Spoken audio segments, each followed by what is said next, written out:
Hey there, everybody. This is another quick knife review here by Giddings Tactical.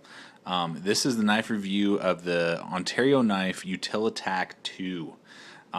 This is an awesome, large folding knife.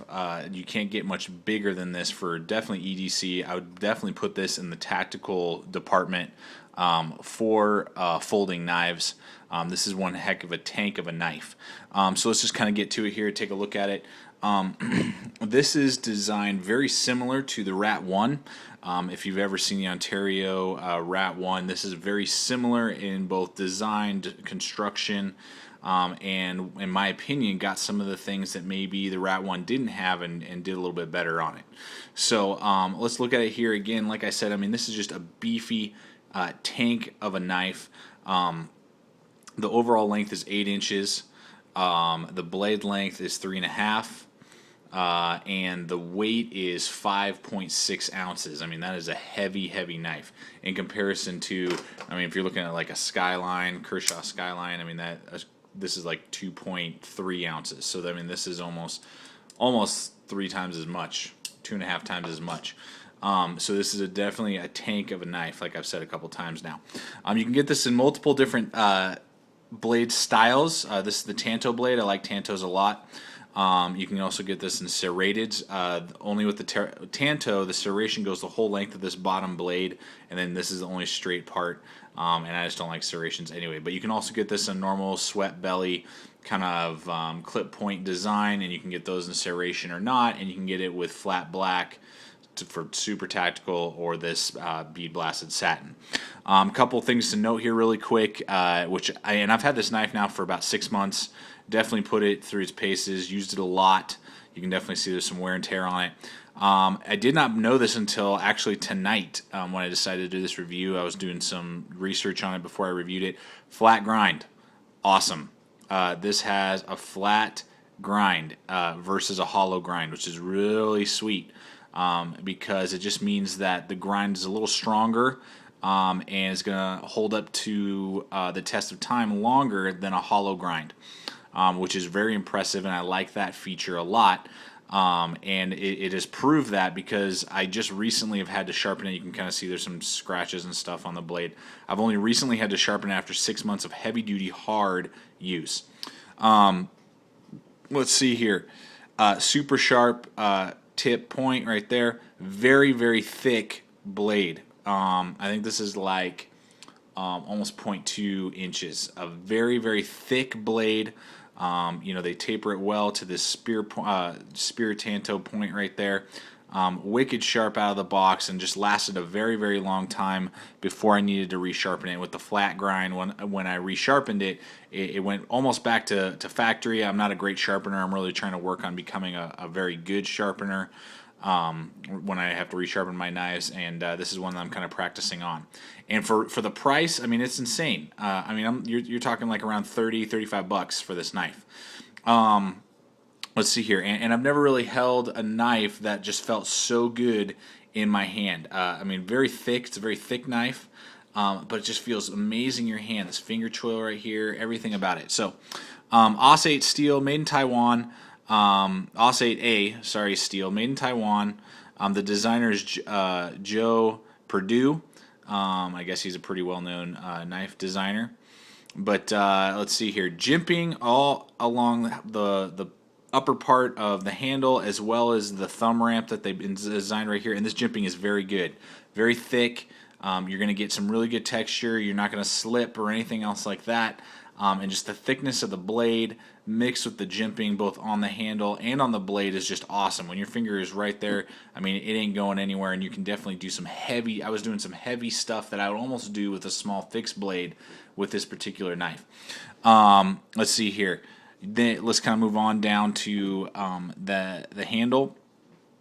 This is Zytel. You can also get this in a different design. It's more like just a box design. It's got kind of like a craton design. I might get my hands on one of those. I'm kind of interested to see how that feels. But this is Zytel with some texturing, very similar to G10. So it's not too bad. Yeah, so that's the handle texture. Definitely better, I would say, an up compared to the Rat 1. I'd say that this has some better texturing than the Rat 1. Big lanyard holder, as you can see. I'm not a huge lanyard guy, but I'm carrying this mostly in my pack right now because of how big it is, so I can just grab it a little easier out of my pack and the sleeve that it's in. You can take this completely apart. Big steel liners, and that's where you get the weight. I mean, not only in the blade, because the blade is like wicked thick. I mean, just look at the difference here between the Skyline and, I mean, at least double the thickness, and the Utilitac too.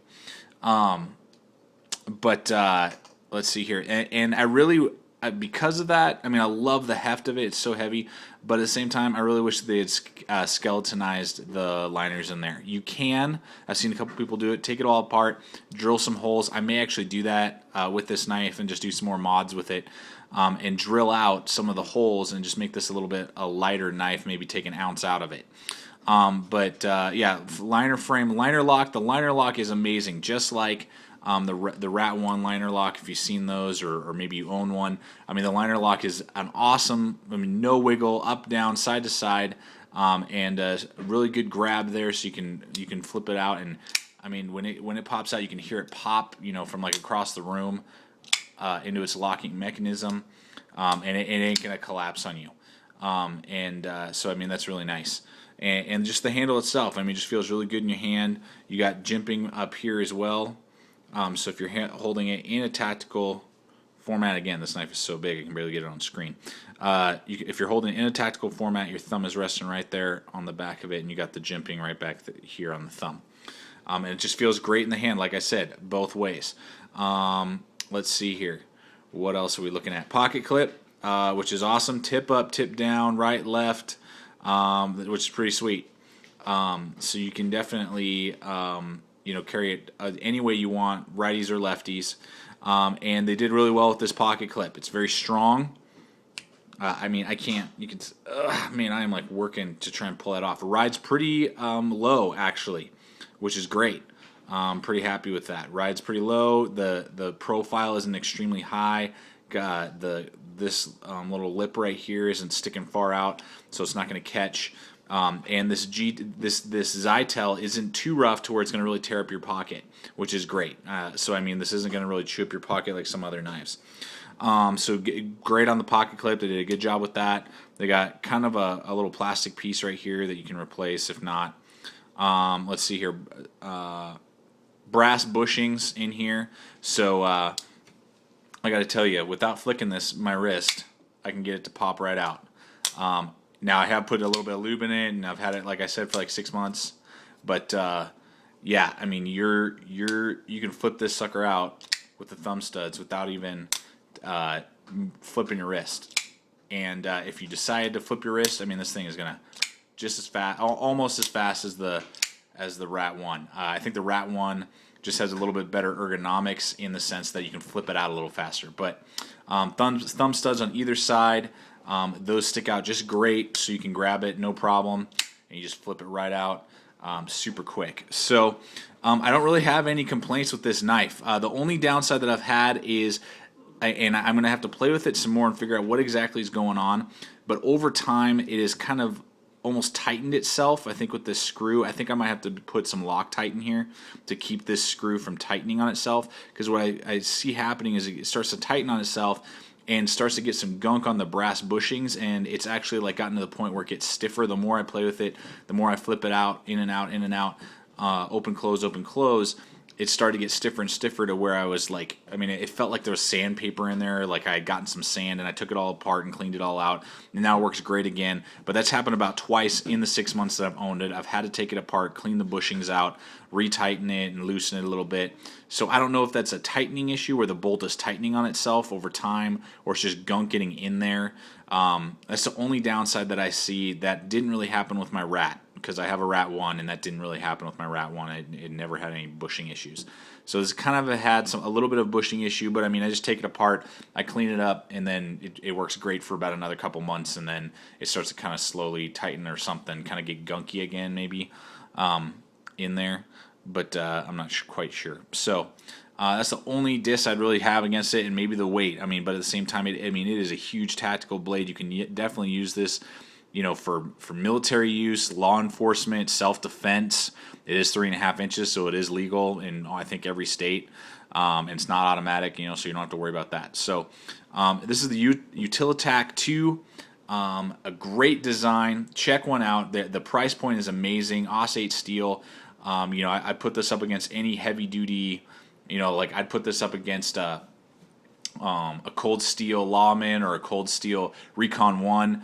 I think you're going to get very close to the same lockup, same steel grade, and this actually has a flat grind, which in my opinion is a little bit better than the hollow grind that like the Cold Steel Recons would have. I definitely check this out, and it's about half the cost of a Recon. So check these out. They got different sizes, different blades, and highly recommended by Gideon's Tactical. So stay equipped, stay prepared. Thanks for watching.